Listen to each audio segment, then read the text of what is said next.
Buenas, mi nombre es Daniela Calzadilla Figueroa, soy psicóloga, máster en salud pública y estaré acompañándolos hoy con un tema relacionado sobre el duelo en tiempos de COVID.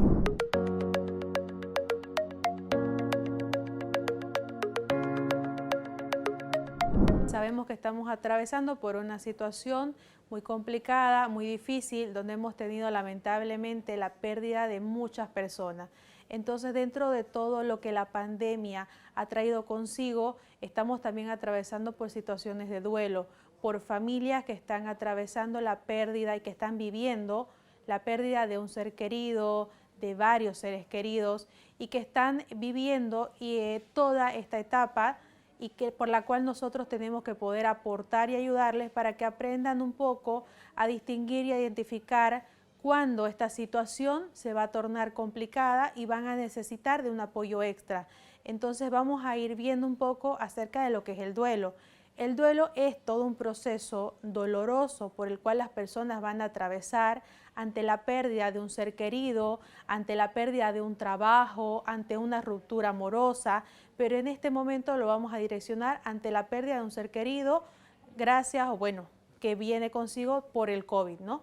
Entonces vamos a ver que es un proceso adaptativo en el cual las personas van a tener distintas manifestaciones en las cuales va a ser muy común ver el llanto, pero esto no quiere decir que todas las personas van a vivir el duelo de la misma manera. Distintas personas lo van a vivir diferente, van a evidenciar diferentes manifestaciones clínicas y no es una competencia de quién llora más, de quién sufre más para demostrar su dolor ante una pérdida, ¿no? Entonces vamos a poder ir viendo que todas estas vivencias que se van a dar se van a ver mucho más acentuadas dependiendo el lazo que la persona tenga con el fallecido. Si es su papá, si es su mamá, si es su pareja. Entonces vamos a ver de que algunas personas dicen, bueno, era su mascota, ¿por qué está sufriendo? Bueno, tal vez el lazo que la persona tenía con la mascota era muy fuerte. No podemos nosotros entrar en esta dinámica de que esta muerte te tiene que doler más o esta muerte no te tiene que doler tanto. Esto depende mucho del lazo que la persona tenga. Hay muchas veces donde se critica mucho cuando un familiar no sufre la pérdida del otro. Y esto se puede deber a que el lazo o el vínculo que tenían no era tan fuerte, no tenían muy buena comunicación. Entonces nosotros no podemos obligar a que las demás personas sufran como nosotros estamos sufriendo. También vamos a poder ver de que el duelo normal se va a iniciar normalmente horas después o el momento después de la pérdida del ser querido. ¿Va a tener algunos signos y síntomas muy comunes? Por supuesto que sí. Tristeza es uno de ellos y de hecho es el más conocido. Las personas van a pasar por un momento en el cual no van a querer poder tener ganas de hacer alguna actividad, van a dejar de hecho muchas veces de hacer sus actividades cotidianas del día a día, se van a alejar un poco de las demás personas, van a intentar estar solos, van a tener episodios de llanto y tenemos que dejar que la persona llore, que la persona si tiene que llorar, si tiene que sufrir, que lo haga. No podemos, y de hecho yo sé que a nadie le gusta ver a un ser querido llorar, a un ser querido sufrir, y siempre estamos diciéndole como que no llores, por favor, o tratar de distraerlo, pero esto a la larga va a hacer de que el duelo no se pueda completar y que la persona siga sufriendo. Entonces todo lo que la persona tenga que llorar tiene que hacerlo y nosotros lo que tenemos que hacer es estar ahí con ellos para acompañarlos, para poder darles esas palabras cuando ellos nos necesitan o muchas veces el silencio. Acompañar en silencio apoya mucho a alguien cuando yo no encuentro las palabras adecuadas para poder decirle. También algunas personas tienen algunos pensamientos reiterativos. En el caso de que una persona, como estamos viéndolo, haya fallecido a causa del COVID-19, pues muy probablemente puede decir, fue mi culpa o fue culpa de tal persona porque tú saliste, porque tú no te cuidaste, y estos pensamientos reiterativos van a estar constantemente atormentando a esa persona, más aún si por ejemplo fue él el que trajo el virus a la casa y fue el que contagió a la persona que falleció, pues entonces va a tener estos pensamientos reiterativos una y otra vez, incluso van a llegar la culpabilización, empiezan a autoculparse, empiezan a buscar quién fue el culpable de lo que sucedió y estas son situaciones muy comunes.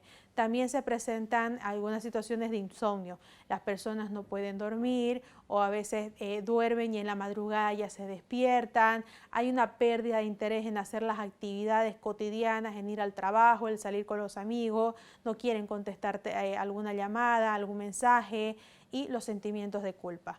También vamos a poder ver de que dentro de todo esto existen algunas manifestaciones clínicas, las cuales van a ser más o menos las siguientes, ¿no? Pérdida del apetito, la persona va a tener menos ganas de poder comer, la familia muchas veces se preocupa ante estas situaciones y piden de que por favor coman, pero tenemos que tenerles un poco de paciencia, acompañarlos, hay sentimientos de culpa. Yo contagié a mi ser querido, por eso se murió, hay irritabilidad y de hecho los niños muchas veces manifiestan el duelo con algunos cambios de conducta como ser agresividad. Se vuelven un poco agresivos, no quieren hacer las actividades, no quieren hacer caso, obedecer a los padres. También surgen los temores hipocondríacos. Si un familiar muere a causa del COVID o un familiar muere por cáncer, la persona piensa de que él también tiene lo mismo. Entonces empiezan estas manifestaciones hipocondríacas, tal vez yo tengo lo mismo, tal vez yo también voy a morir y la persona se angustia bastante por todo esto. Otro es la identificación con los rasgos del ser querido que fallece, ¿no? Bueno, mi papá, por ejemplo, solía viajar mucho al campo y ahora yo también siento que a mí también me gusta viajar al campo. Empiezan a identificar características muy similares a las que el ser querido tenía. Y los síntomas depresivos, ¿no? La persona empieza a, como veíamos, los sentimientos de pierden el apetito, se pueden dar situaciones de desesperanza, la persona no encuentra un camino, un rumbo a seguir después de la muerte del ser querido, no encuentra un sentido a su vida, piensa que la vida ya no tiene, no vale la pena vivir, ¿no? ¿Cuánto suele durar este proceso de duelo? Es una pregunta muy frecuente que las personas siempre nos realizan, ¿no? Este proceso de duelo suele durar aproximadamente entre 6 meses a 2 años. Es muy variante, no quiere decir que todas las personas pasados los 2 años ya no van a sufrir, no, pero van a aprender a adaptarse porque el duelo es un proceso adaptativo en el cual justamente vamos a ir adaptándonos al vivir sin esa persona, al retomar nuestra vida sin el ser querido que falleció. Cuando hablamos del duelo normal van a existir algunas variables que van a afectar en que mi duelo se pueda producir un curso normal o que se pueda tornar patológico. ¿Y cuáles serían ellas? Uno son las causas antropológicas, ¿no? Nosotros tenemos aquellas muertes que van en contra del curso de la vida o que hace que no siguen esa secuencia del ciclo de la vida, van a ser aquellas que nos van a dificultar un poco más el proceso del duelo. Por ejemplo, que muera el hijo antes que el padre, ¿no? Son situaciones en las cuales no era algo que nosotros lo esperábamos, no era algo que veníamos planeando normalmente y de hecho nunca estamos preparados para la muerte de un ser querido, jamás. Por más que tengamos a nuestros abuelitos de 100 años, no estamos preparados, no estamos listos para que ese momento suceda, porque no queremos perder a nadie, ¿no? Después las circunstancias de la pérdida, aquellas muertes que se producen, por ejemplo, en un accidente, aquellas muertes que son inesperadas, la persona estaba bien, sale, lo atropellan o sale, se contagió de COVID y al otro día falleció. Yo he podido ver algunos casos donde, por ejemplo, fallece una persona por el COVID, no sabían que era COVID y cuando les informan, uno de los familiares que les informan que falleció fue por COVID, él dice yo tengo también COVID, le da un infarto y fallece.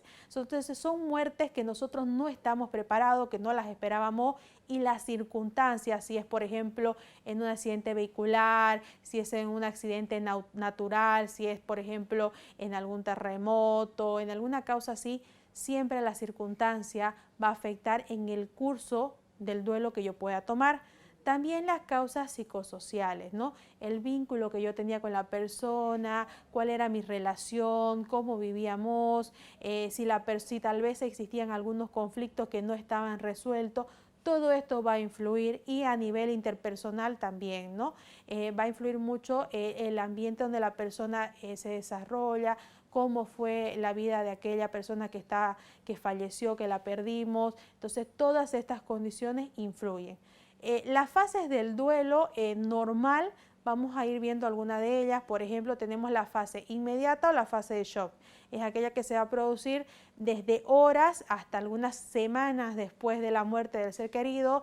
La persona va a tener algunos sentimientos de negación, no van a aceptar que falleció, va a decir no, él no falleció, él se fue de viaje, o él va a volver pronto, o muchas veces las personas aún se quedan esperando a que esta persona llegue, ¿no? Dicen no, a las 6 de la tarde llega al trabajo, y todos los días a las 6 de la tarde lo van a esperar. Y no va a llegar. Entonces son algunas de las etapas en las cuales se van viviendo. Hay mucha incapacidad para comprender lo que ocurrió, qué pasó, por qué pasó esto, por qué nos pasó a nosotros, qué hicimos mal. Después hay una fase intermedia, una fase de preocupación, donde esta fase puede durar más o menos hasta un año. Predomina mucho la depresión, las personas se deprimen bastante, pierden ese interés. Y yo digo, cuando las personas dicen, no, es que está deprimido, es que está mal, yo digo, bueno, es dentro de las manifestaciones que suelen tener. A mí me preocuparía más cuando a una persona le dicen, tu ser querido falleció, y tenga un ataque maníaco, comience a reír, comience a gritar de felicidad. Eso me asustaría muchísimo más que el ver claramente una persona que está sufriendo, que está llorando, porque es lo que nosotros esperamos que pueda pasar. Por más difícil que sea, lo vamos a atravesar, ¿no? Ahora también hay algunas situaciones donde hay rabia, o rabia hacia nosotros mismos, o rabia, ira hacia otras personas, se culpa, ¿no? Porque vos no conseguiste el dinero a tiempo para el tratamiento, porque no conseguimos una unidad de terapia, porque no teníamos el dinero para los medicamentos, y empezamos a buscar culpables, ¿no? O a autoculparnos, o buscar culpables en la familia, y esto también va a afectar, porque son momentos donde la familia tiene que estar más unida, donde la familia tiene que fortalecer estos vínculos, y muchas veces hay este tipo de conflictos que desgastan la relación que se tiene, ¿no? Y tenemos una fase tardía, una fase de resolución, la cual suele aparecer más o menos en el segundo año después de la pérdida de la persona, y es donde ya empiezan a aceptar la muerte, empiezan a aceptar de que la persona ya no va a volver, de que es una etapa en la cual vamos a aprender a vivir sin esa persona, ¿no? ¿Y qué ocurre cuando este duelo no surge o no va a seguir más o menos estas características? Vamos a tener aquellos casos de un duelo patológico.